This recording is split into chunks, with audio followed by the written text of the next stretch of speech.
Saya nggak suka. Wallahi, demi Allah, ya Rasulullah, wahai Rasulullah, ja'alani Allahu fida'ak.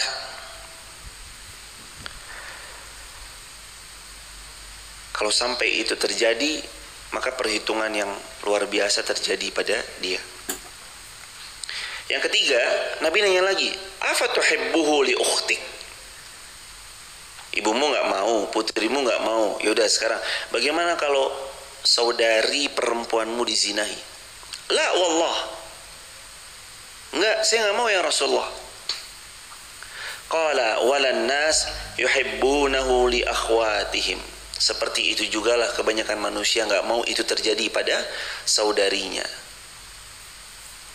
Qala afatuhibbuhu li ammatik? Apakah kamu mau kalau bibimu, yang keempat tadi ibunya, terus anak perempuannya, terus saudari perempuannya, terus bibinya, apakah kamu mau kalau bibimu dizinahi? Qala la.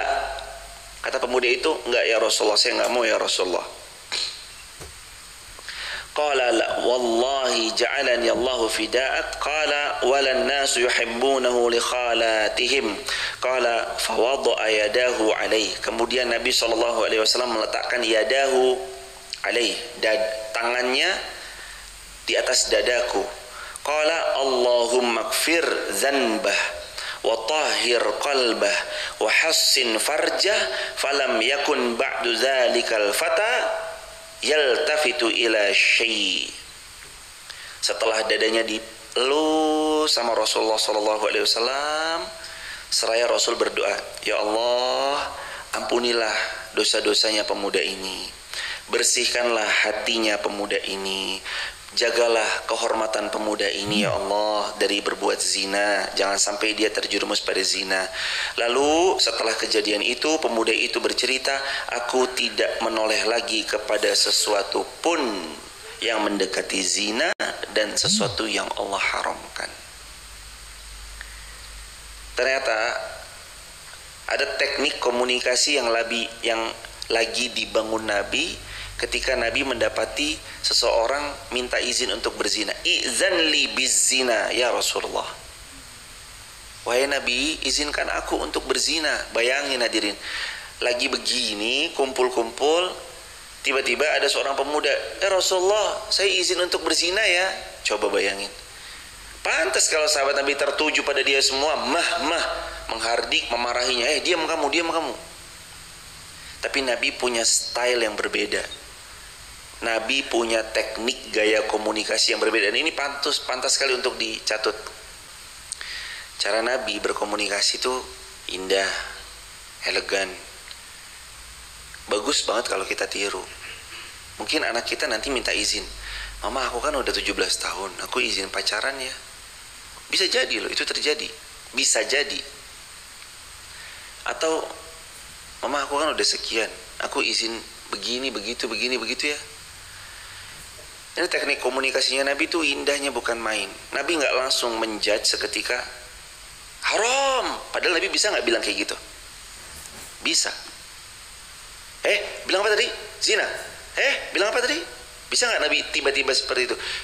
Bisa aja. Tapi ternyata cara bernegosiasi Nabi, bermuka lama, cara Nabi berbicara, padahal pihak ini nih jelas-jelas sahabat aja emosi kok jamaah. Sahabat aja emosi, diam kamu. Sahabat aja udah emosi.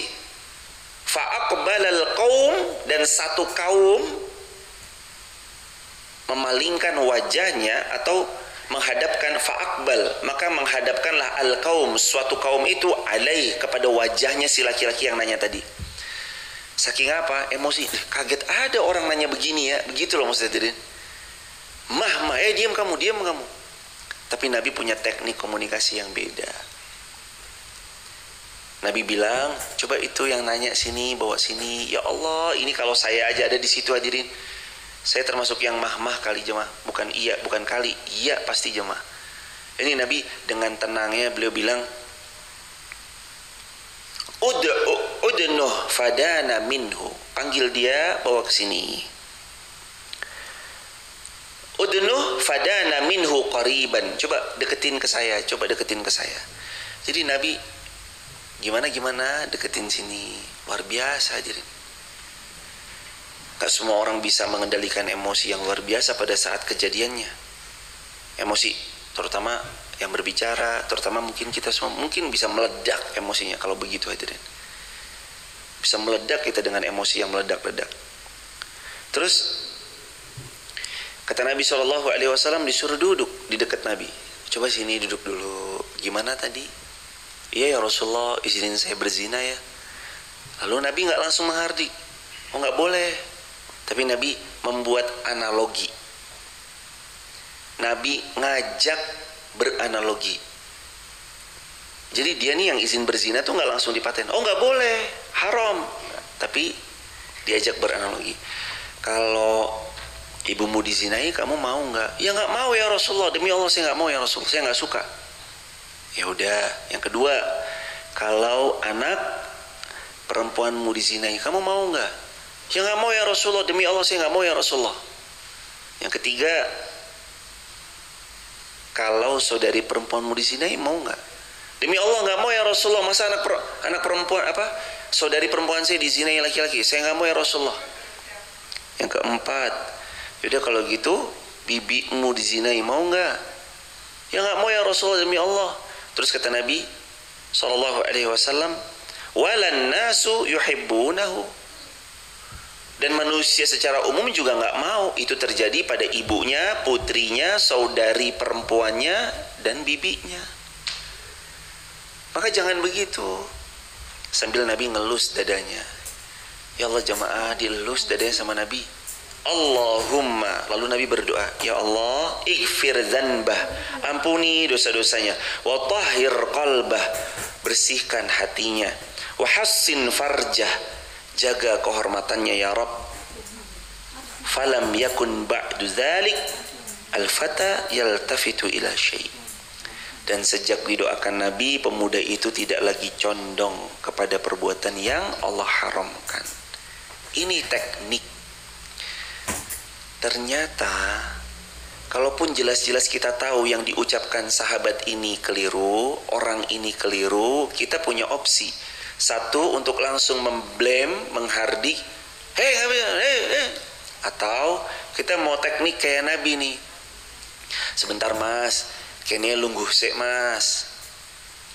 Sebentar mas, ini duduk dulu. Sebentar mas, ayo kita ngobrol dulu. Gimana toh, gimana ceritanya? Ini loh pak, sampahnya nih loh. Iya. Ayo gimana kalau solusinya A, solusinya B, solusinya C. Perlu hadirin, mohon izin biar yang di tangga tidak duduk di tangga boleh maju lagi hadirin. Boleh maju hadirin?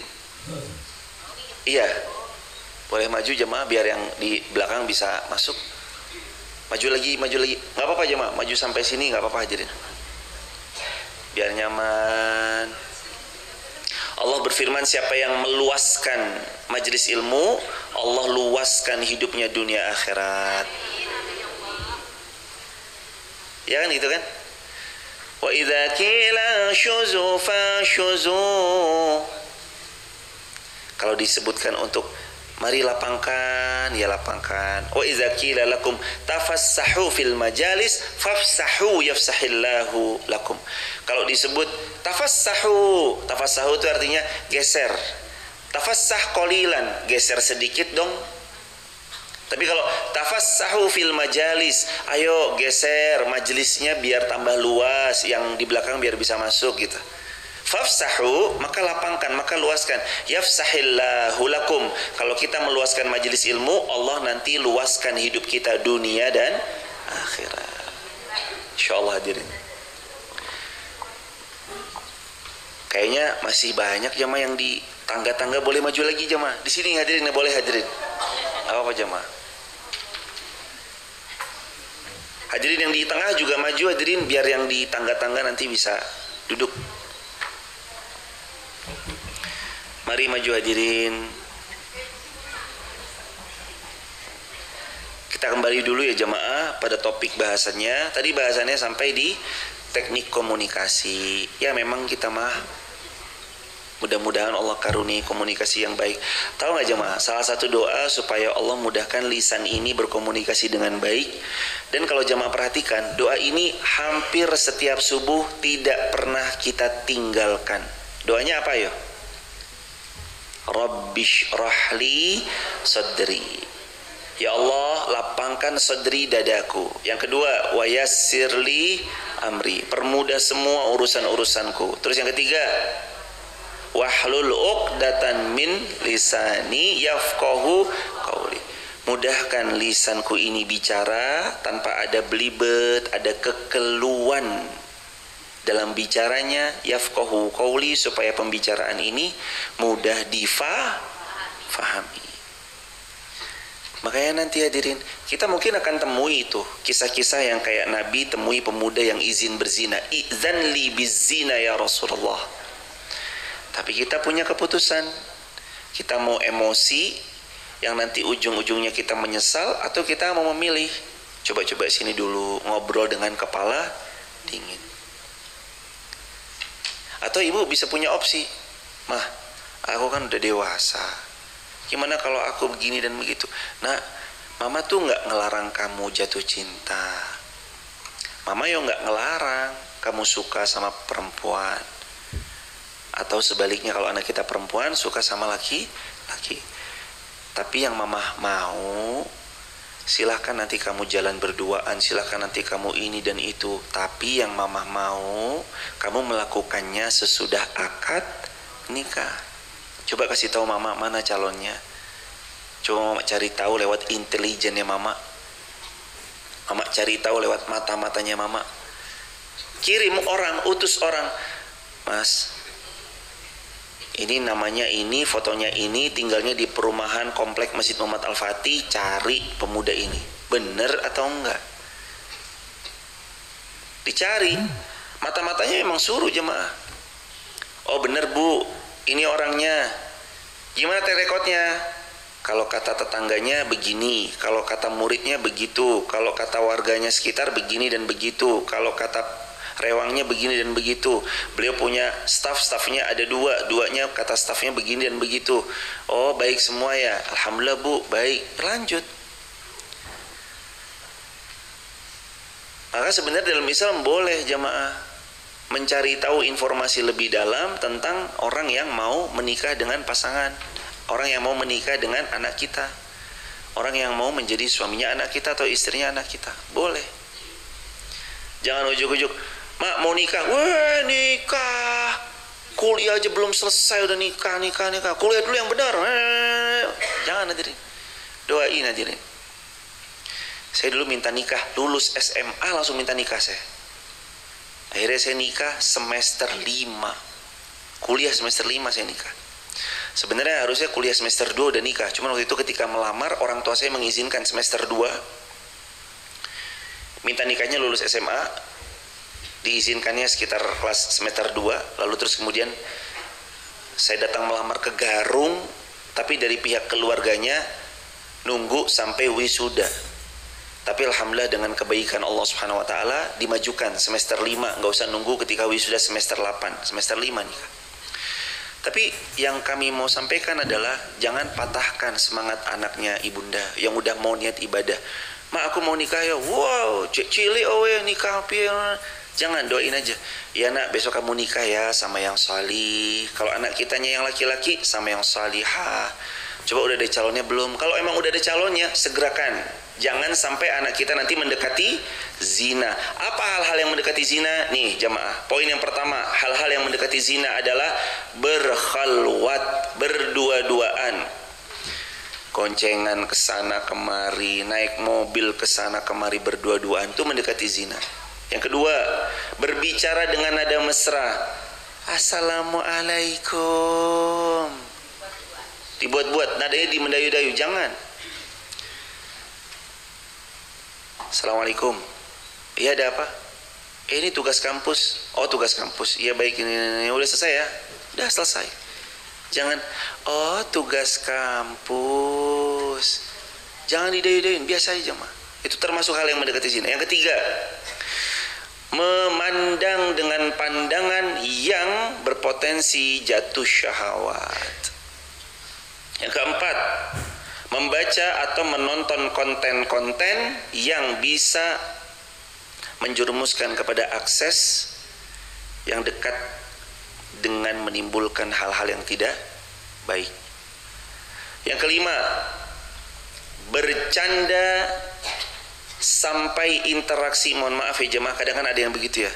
Bercanda, candaan itu menghadirkan physical touch gitu. Piye to kowe gitu. Piye to, yang kadang-kadang gitu ya. Alah, apa piye gimana, megang tangannya apa gimana. Ini termasuk hal-hal yang mendekati zina. Yang keenam, berkirim pesan atau chat yang mengarah kepada hal-hal yang mendekati zina. Ini belum menikah tapi chattingannya, nanti kita punya anak sekian ya. Belum nikah nih hadirin. Itu kan menjerumus nih. Kamu gimana? Boleh nggak fotokan kamu tanpa hijab atau gimana? Na'udzubillah summa na'udzubillah min dzalik. Bisa jadi itu jemaah. Tolong dong, fotokan dong. Na'udzubillah summa na'udzubillah min dzalik. Yang keberapa? Yang ketujuh, memakai busana yang tidak menutup aurat, bahkan berpotensi menimbulkan sesuatu yang tidak disukai Allah. Yang kedelapan, mengikuti pergaulan yang di dalamnya memang secara bebas orang itu berinteraksi.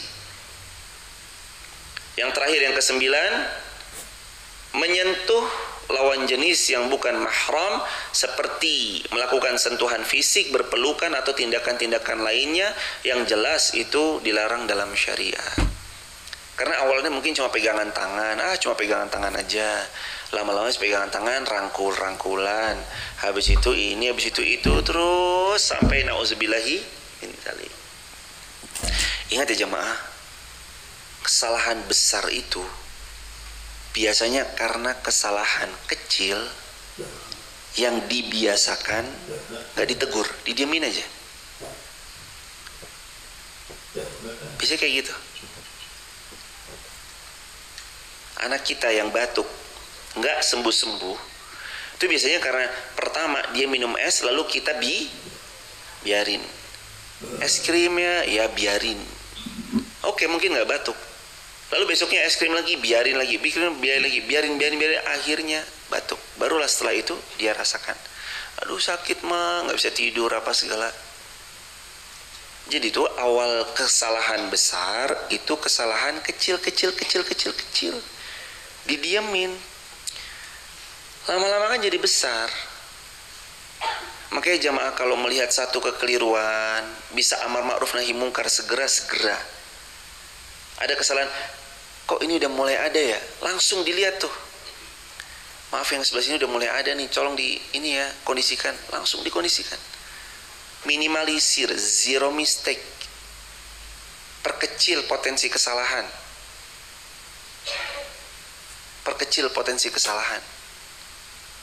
Jadi biasanya kesalahan-kesalahan besar itu berawal dari kesalahan-kesalahan kecil yang didiamkan, nggak ditindak. Makanya kalau kita mau mendapatkan kalau kita mau meminimalisir kesalahan besar di masa yang akan datang, minimalisir kesalahan-kesalahan kecil dari sekarang. Sama, perubahan besar itu nggak datang seketika dalam sekali waktu. Perubahan besar itu nggak datang dalam semalam. Perubahan besar itu adalah perubahan kecil yang dilakukan secara konsisten, lama-lama membesar setelah sekian tahun dia istiqomahkan. Jamaah tahulah bahwa padi yang dipanen hari ini tidak ditanam kemarin. Padi yang ditanam hari itu nggak ditanam kemarin, ia ditanam 3 bulan yang lalu, 4 bulan yang lalu, baru setelah 4 bulan dipanen. Buah rambutan, kalau Ono Lelo kayaknya ngomong rambutan kurang, buah duren. Buah durian yang dipanen tahun 2024 ini bukan ditanam tahun lalu, betul? Dia ditanam dari beberapa tahun yang lalu. Berapa tahun Ibu? 10 tahun. Sama kebiasaan-kebiasaan kecil kita ini yang nanti merubah kita di 5 tahun yang akan datang, di 10 tahun yang akan datang. Selama kita ikhlas karena Allah, semuanya tujuannya Allah, lakukan karena Allah, tidak tendensi apapun kecuali ridhonya Allah, nanti pelan-pelan perubahan itu terjadi. Dalam bab perbuatan zina, zina itu nggak langsung tiba-tiba datang zina. Awalnya dari chatting dulu, hai, dapat respon, setelah itu saling chat, setelah itu terus kemudian dia ketemuan, buat janji temu atau kopdar, setelah kopdar dia saling bertatapan, saling ini, saling itu, berpegangan tangan lah. Lanjut dalam perjalanan, goncengan bareng, goncengannya lebih dekat, terus kemudian hujan, kayaknya kita neduh aja ya. Neduhnya bukan di depan tokonya orang, neduhnya di dalam hotel. Akhirnya na'udzubillah zina. Awalnya itu dari kecil. Kalau misalkan yang sudah menikah berpotensi kah? Sama berpotensinya. Kita tuh semua dalam godaan yang sama. Yang udah nikah, reuni pintu gerbangnya. Itu dulu. Kok sekarang tambah glowing ya? Akhirnya gimana kabar? Udah punya suami, ini udah punya istri. Akhirnya lanjutkan chat, akhirnya tergoda, akhirnya zina. Semua tuh di awalnya tuh itu hadirin. Jangan dikira datang langsung zina, datang langsung tidur mereka. Enggak. Makanya Allah berfirman, wala taqrabuz zina. Jangan dekati zina, jangan dekat. Ya tadi 9 poin tadi. Menyentuhnya, mengikuti pergaulan circle yang seperti itu, memakai pakaian tidak menutup aurat yang mengundang syahwat, mengirim pesan atau chat yang mengarah kepada seksualitas, bercanda yang sampai mengadakan physical touch, saling menyentuh, membaca atau menonton konten yang cenderung mengarah kepada sana, berbicara dengan nada-nada yang mesra dan menggoda, memandang dengan penuh yang tadi, kholwat berdua-duaan dan seterusnya. Itu hal-hal yang mendekati zina. Dan ini bagus kalau mungkin direkam. Hadirin kalau mendapati anaknya hadirin dirasa sudah ada calon, dan kok sepertinya hadirin khawatir sekali anak ini kok keluar, pulangnya jam berapa Pak? Atau ayahnya nanya, Ma tanyain tuh si adik pulangnya jam berapa? Jam 9 Pak, dianterin temen cowoknya. Lebih baik nikahkan. Sekali lagi jamaah, sungguh ini saran yang tidak main-main, tapi lebih baik Anda nikahkan sebelum Anda menyesal tiba-tiba si adik bilang, Mama adik hamil. Pernah kejadian soalnya, seorang ibu mendapati anaknya kuliah semester 2, lalu anak ini sudah jalan kemana-mana dengan pasangannya, anaknya perempuan. Lalu ibu ini bilang, ketika si anak perempuan ini minta nikah, ibu ini bilang, nanti kalau kamu udah sarjana, udah wisuda, udah sarjana. Qadarullah wa masya'afa'al. 6 bulan sesudahnya, semester 3 si perempuan itu, beliau bilang dia dalam kondisi hamil. Wah, ibu itu nyesel sejadi-jadinya. Beliau sampaikan kepada kami, lalu kami hanya bisa memberi saran. Ibu, yang berlalu qadarullah wa masya'afa'al. Ya udah, yang sekarang segera dinikahkan. Banyak-banyak istighfar sama Allah bareng-bareng, dan mudah-mudahan ini gak terulang lagi pada anaknya ibu yang kedua, yang ketiga, dan yang seterusnya.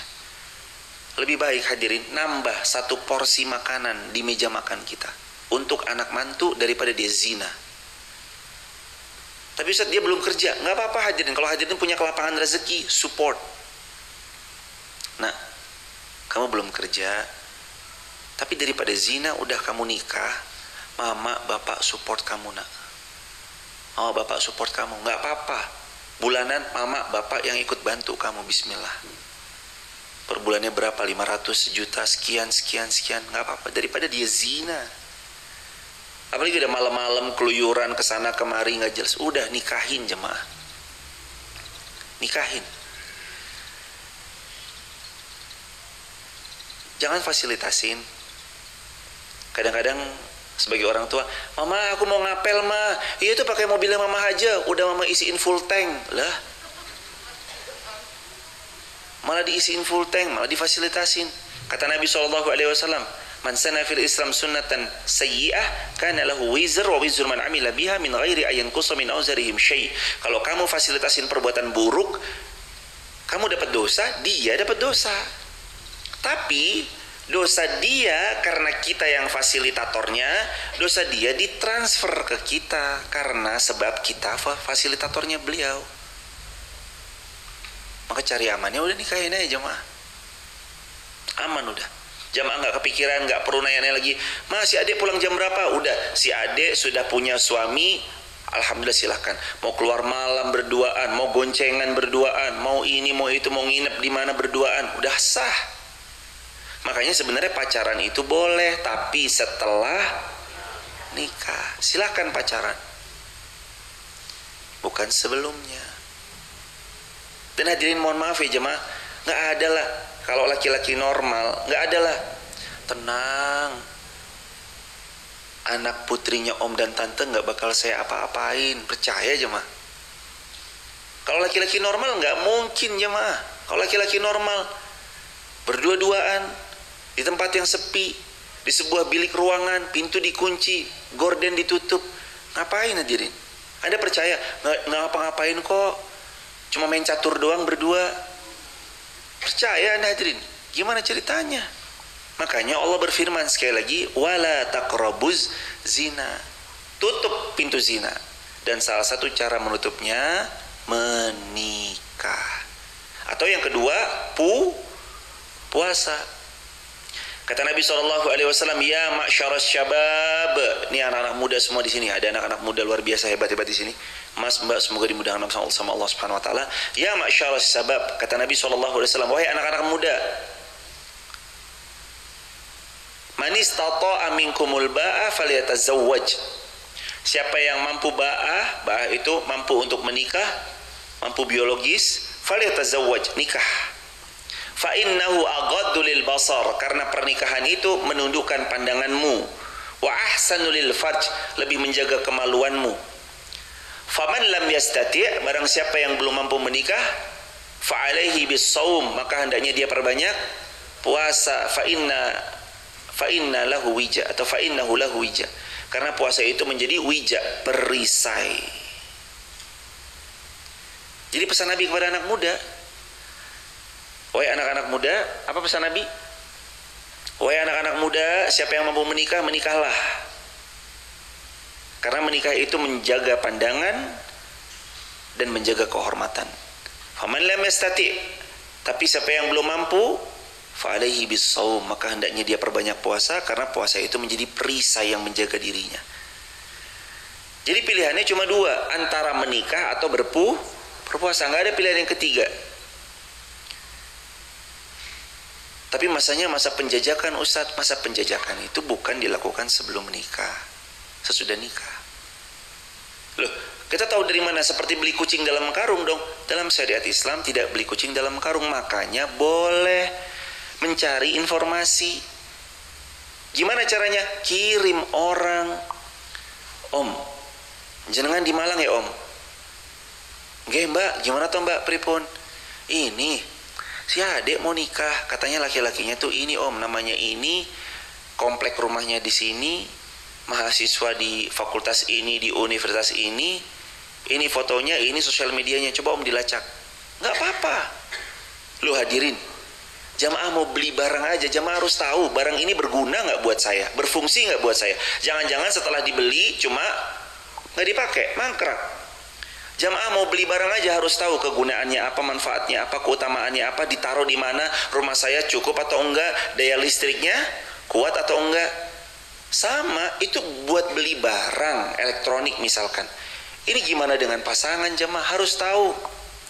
Kita kuat nggak ngimbanginnya? Nanti jangan-jangan beliau konglomerat, kita rakyat biasa. Atau misalkan jamaah yang konglomerat, beliau dari warga misalkan yang sederhana. Jamaah harus siap kebiasaannya. Beliau bagaimana dengan kebiasaan culture adat istiadatnya di sana. Kita gimana dengan adat istiadat kita di sini. Semuanya itu berkelindahan, berkaitan hadirin. Begitu ya jamaah, makanya jangan sampai mendekati zina wal iyadzu billahi min dzalik. Wasa'a sabila, ayat yang ke-32, karena zina itu perbuatan keji dan jalan yang amat buruk. Kemarin disampaikan 5 anak hasil zina. 1, tidak boleh dinasabkan kepada bapaknya. 2, dinasabkan kepada siapa? Ibunya. Waladun li sahibil firash, kata Nabi, anak hasil zina hanya dinasabkan li sahibil firash, kepada ibunya. Yang ketiga, tidak saling mewarisi. Yang keempat, tidak dinafkahi. Yang kelima, tidak menjadi wali ketika menikah. Loh, ibu dari Tegal nyatat ibu? Berarti kemarin ikut live streaming. Oh, masya Allah, berkah ibu, sehat-sehat ibu. Beliau aja dari Tegal nyatat loh jemaah. Ini kita yang tinggal di sini nih. Oh, kayaknya mungkin yang hadir seperti Imam Syafi'i, sekali dengar langsung hafal. Wah. Ayat ke-33. Wala taqtulun nafsallati harramallahu illa bil haqq. Jangan kamu membunuh jiwa jangan kamu membunuh jiwa yang Allah haramkan untuk membunuhnya kecuali dengan alasan yang benar. Dan barang siapa yang dibunuh secara zalim, maka sungguh kami telah memberi kekuasaan kepada walinya, tetapi janganlah walinya itu melampaui batas dalam qisas. Sesungguhnya dia adalah orang yang mendapat pertolongan jika dimaafkan. Hukum bagi orang yang menghilangkan nyawanya orang lain sebenarnya adalah dalam Islam di qisas. Nyawa balas nyawa. Sekali pukul ya dibalas sekali pukul, jangan melampaui batas. Tapi lebih baik lagi kalau kita memaafkan, walaupun berat, pasti berat. Ayat 34. Dan janganlah kamu mendekati harta anak yatim kecuali dengan cara yang lebih baik dan bermanfaat sampai ia dewasa, dan penuhilah janji karena janji itu pasti dipintai pertanggungjawaban. Harta anak yatim, apa yang menjadi harta miliknya anak yatim, maka pegang untuk anak yatim. Jangan dipakai untuk kepentingan pribadi kecuali untuk anak yatim dengan cara yang ma'ruf bermanfaat. Ustaz, tapi saya mengelola beberapa panti asuhan yatim, lalu kami mendapat gaji daripadanya, apakah diperbolehkan? Jawabannya boleh, selama masih batas tahapan ma'ruf. Mengelola harta anak yatim dan dalam pengelolaannya dia digaji, asalkan dengan nominal yang wajar diperkenankan. Sampai kapan? Sampai dia dewasa yang kita rasa dia bisa mengelola harta, baru diberikan harta si anak yatim tersebut. Misalkan kakak kita kaya raya kemudian meninggal dunia, anaknya 2 kecil-kecil, suami istri wafat. Hadirin, membesarkan daripada buah hati dari kakaknya hadirin, anak kecil yang 2 itu besarkan, tolong. Bahkan lebih baik lagi, ini jemaah, lebih baik lagi kalau kita biayai dengan uang kita sendiri. Kata Nabi SAW, aku dan yang ngurus anak yatim akan seperti ini dekatnya di surga. Sambil Nabi menempelkan jari telunjuk dengan jari tengah beliau. Mereka yang sering elus-elus kepalanya anak yatim, sedekah ke anak yatim, berbagi anak yatim, bahagiakan anak yatim. Bahagianya apa toh? Diajak jalan-jalan, Ustaz, ajak jalan-jalan. Bahagianya apa toh? Diajak beli bakso sama mie ayam, Ustaz, ajak beli bakso sama mie ayam. Bahagianya anak yatim apa? Main bola, mau main futsal, fasilitasi. Kalau emang kita bisa, kita mampu, beri, kasih, kita sama dalam pahala. Makanya salah satu program ini juga, ibu mumpung yang di Wonosobo, ini juga programnya Masjid Muhammad Al-Fatih, punya SD gratis full untuk anak yatim duafa. Jamaah mungkin bisa sampaikan informasi itu kepada yang di sekitarnya. Full gratis, seragamnya, bukunya, pendidikannya, SPP-nya, syahriyah bulanannya, gratis untuk yang yatim sama duafa. Jamaah diinfokan ya jamaah. Kemarin ada beberapa, atas pertolongan Allah, Allah yang memberi taufik. Maka hadirin jamaah yang dirahmati Allah, sampaikan info ini. Ini juga dalam rangka untuk mendidik, mudah-mudahan biidznillah beliau-beliau juga semangat belajarnya, terbantukan karena ada pendidikan yang insya Allah berkualitas, dididik oleh guru-guru yang sama berkualitasnya, para hafiz-hafizah, diantaranya ada yang alumni Universitas Islam Madinah. Bismillah jamaah, ayo jamaah, kasih tahu. Kemarin alhamdulillah ada beberapa yang sudah, dan tahun lalu pun alhamdulillah juga ada beberapa yang dibersamai. Bismillah, semua karena Allah. Saling jemaah, sampaikan informasi. Mungkin kita belum bisa, tapi kita nyampein informasi, itu jadi wasilah kebaikan buat kita. Dan tahun depan pun akan ada kuotanya untuk hal itu, biidznillah, dengan pertolongan Allah Azza wa Jalla. Nah, kembali lagi jamaah yang dirahmati Allah kepada poin bahasan yang tadi. Sama hartanya anak yatim, hati-hati banget. Nah, pertanyaan yang sering muncul kalau pas lagi bahas ini tuh, gimana kalau harta anak yatim itu habis untuk pembiayaan dirinya? Misalkan kakak kita nih keduanya meninggal dunia, suami dan istri, anaknya kecil-kecil 2 orang, meninggalkan uang misalnya 50 juta. 50 juta itu untuk sampai SMA kan rasa-rasanya nggak mungkin ya jemaah. Dari kecil umur 2 tahun sampai SMA 50 juta kan kayaknya nggak cukup. Maka ketika habis, ya nggak apa-apa, habis untuk keperluannya si anak tersebut. Dan hadirin, anak yatim yang disayang, dirawat, anak yatim yang selalu dibersamai dalam kebaikan, yang difasilitasi, kita bersamai dalam kebutuhannya, itu bawa berkah jemaah, bawa berkah. Nabi yang bilang, aku dan pengurus yatim seperti ini di syurganya Allah. Saking dekatnya. Dekat sama Nabi kan termasuk sumber banyak kebaikan, terbukanya pintu keberkahan. Belum lagi banyak ayat-ayat yang menyuruh kita untuk berbuat baik kepada anak yatim. Di antaranya pendusta agama adalah orang yang hardik anak-anak yatim. Ara'aita alladhi yukadzibu biddin fadzalika. Iya, di antara ayatnya bunyinya, kamu tahu nggak orang yang mendustakan agama siapa? Ternyata di antaranya adalah mereka yang menghardik anak yatim. Jangan jamaah.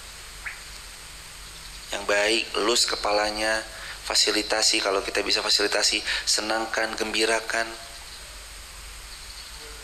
muliakan, minta doa. Jangan lupa doanya beliau, ayahnya sudah berpulang, ya kan jemaah? Proses hidupnya nggak mudah karena ditinggal ayah dari kecil. Maka saat kita minta doa, nak doain ya, wah itu luar biasa doa beliau jemaah. Dan ingat, yatim batasannya hanya sampai usia balik. Maka ibu-ibu jangan bilang saya yatim Ustaz. Nah, cuma sampai balik. Ketika dia sudah lepas balik, maka dia memang sudah harus bertanggung jawab terhadap dirinya sendiri. Begitu hadirin. Ayat yang keberapa? 35. Dan sempurnakanlah takaran apabila kamu menakar, dan timbanglah dengan timbangan yang benar. Jika kalian menimbang, itulah yang lebih utama bagimu dan lebih baik akibatnya. Alhamdulillah. Kita tuh kalau nakar yang benar, nimbang yang benar, sekilo. Jangan timbangannya 860 gram, bilangnya sekilo. Bensin seliter, ya kalau seliter benar, jangan sampai kurang. Enggak, pokoknya saya mah jualnya botolan. Nah, bilangnya jangan jual bensin literan, jual bensin botolan, per botol 10.000. Itu harus cari jamaah. Kita tuh jangan sampai gara-gara sepele nanti kitanya malah banyak persoalan. Harus pelan-pelan dinikmati jamaah hidup nih. Nikmatinya dengan apa? Kejujuran dalam menimbang. Apa yang bisa kita lakukan dalam kebaikan, lakukan dalam kebaikan. Alhamdulillah, kemarin beli apa Mas Herman? Pakcoy sama apa? Pakcoy sama kubis. Karena sekarang harga lagi drop sayur-sayur. Alhamdulillah Masjid Muhammad Al-Fatih membeli langsung ke petani dengan harga normal yang layak. Kurang lebih sekitar ratusan kilogram, alhamdulillah. Nanti untuk sama-sama dihadiahkan untuk kita bersama-sama. Nanti hadirin bisa menikmatinya. Di bawah sudah disiapkan semuanya. Apa yang bisa sama-sama kita bersamai, ayo kita bersamai. Hidup ini sebentar kok jemaah, bentar. Kalau hari ini kita meninggal dunia berarti sholatnya cuma sampai hari ini, sedekahnya cuma buat hari ini. Lah kan hari ini kita meninggal dunia. Ada jaminan po besok kita masih hidup? Nggak ada jaminan. Maka ayo buat baik aja terus. In ahsantum li anfusikum. Al-Isra ayat yang keberapa? 7. Kalau kita buat baik, kebaikan itu nanti kembali kepada diri kita sendiri. Jadi kembali lagi ke ayatnya, sempurnakan takaran, jangan curang. Kalau bisa beli sebagaimana semestinya. Kadang-kadang itu terjadi. Udah mah capek-capek, nanamnya capek, bersusah payah. Belum lagi nunggunya, ngerawatnya, ngasih apa tuh vitaminnya itu apa namanya? Pupuknya mahal, biaya ini pestisidanya apa segala macam. Udah habis banyak lah, begitu masa panennya harganya anjlok. Itu makanya jamaah, ya Allah, gimana caranya ya? Mudah-mudahan ini sekedar kecil aja jamaah. Kami baru mampunya sekian, mudah-mudahan keberkahan buat kita bareng-bareng. Mudah-mudahan nanti diberikan amanah lebih mampu bisa beli bertonton untuk nanti dibagikan kepada jamaah semua, sehingga kita juga bisa nyaman semuanya, tenang semuanya, sejahtera ya sejahtera semuanya, insyaallah ya jemaah, barokah. 36. Dan janganlah kamu mengikuti sesuatu yang tidak kamu ketahui, karena pendengaran, penglihatan dan hati semua akan dipintai pertanggungjawaban. Ini dipintai pertanggungjawaban nih. Pendengaran, penglihatan, hati akan dipintai pertanggungjawaban. Next, dan janganlah engkau berjalan di atas muka bumi dengan sombong. Jangan sombong, karena sesungguhnya engkau tidak akan mampu menembus bumi, tidak akan mampu menembus langit. Jangan sombong. Di atas langit masih ada langit, di dalam bumi masih ada dalamnya lagi. Makanya jangan sombong. Udah kita merendah aja jamaah. Kita banyak kekurangannya. Yang kaya itu Allah, bukan kita. Kita cuma dititipi. Yang maha raja itu Allah, yang berkuasa itu Allah. Kita cuma lagi dititipi amanah, berkuasa sebentar, lagi juga sebentar. Makanya kan jamaah harus berlatih melepas. Saya udah nggak jadi ketua DKM masjid lagi jamaah. Sekarang ketua DKM masjidnya Mas Ihsan, bukan kami. Mas Ihsan ketua DKM-nya, wakilnya Mas Dama. Kenal ya, ada Mas Ihsan yang ganteng itu loh jemaah. Ya kali-kali ada yang mau jadi mantu. Kemarin ketua DKM-nya saya. Sekarang gantian Mas Ihsan sama Mas Dama, ketua DKM sama wakil ketua DKM. Nanti per 2 tahun diganti. Nanti Mas Ihsan, Mas Dama 2 tahun selesai ganti. Siapa di bawahnya yang beliau lagi, mungkin ada rekannya, ada siapanya, ada siapa lagi gitu. Supaya apa? Belajar melepaskan. Berkuasa lama-lama tuh ya nggak baik jemaah. Kekuasaan itu ya racun. Terlalu berkuasa, super power lama-lama tuh ya nggak baik. Ya kadang oke, didelegasikan. Oke, ada beberapa hal perlu ACC, iya. Tapi dalam hal lain kadang memang tidak. Masa ya beli kemarin Idul Adha misalkan, beli potongan tulang, masa harus telepon dulu? Assalamualaikum Ustadz. Wah kelamaan jamaah, ntar tulang itu aja nggak dipotong-potong. Makanya nggak perlu, karena beliau ketuanya langsung, kalau emang baik silahkan, yang terbaik support. Beli potong daging biar nanti mudah motong-motong tulang, monggo fadhol, ya udah. Ayo pelan-pelan kita delegasikan, karena nggak selamanya kita berkuasa. Begitu hadirin, kekuasaan sifatnya sementara, kaya raya pun sementara. Kita bisa menikmati makan enak, makan gorengan, makan yang banyak minyaknya, itu sementara. Ntar kalau udah 30 ke atas, ini apa nih, ada minyaknya nggak? Ya, minum teh dulu. Saya mau es teh yang paling manis. Kalau sekarang, nah, teh tawar hangat. Udah jemaah, ya Allah, mau berapa lama sih hadirin? Mau berapa lama kita nih di dunia? Udah sebentar lagi kita mau pulang. Ayo, mumpung masih ada kesempatan amal, ambil. Ustadz itu katanya lagi bangun ya, gedung penghafal Quran. Iya ibunda, saya mau ikut titip ya Us, walaupun satu sak semen, titip aja hadirin. Titip aja langsung ke sana. Mau bawain sak semennya boleh, atau bentuk yang lain silahkan. Sejadahnya juga katanya belum selesai. Iya, tapi kemarin udah dipasang katanya. Iya, karena memang tahu-tahu beliau percaya aja, udah dipasang aja gampang. Hadirin juga silahkan terbuka.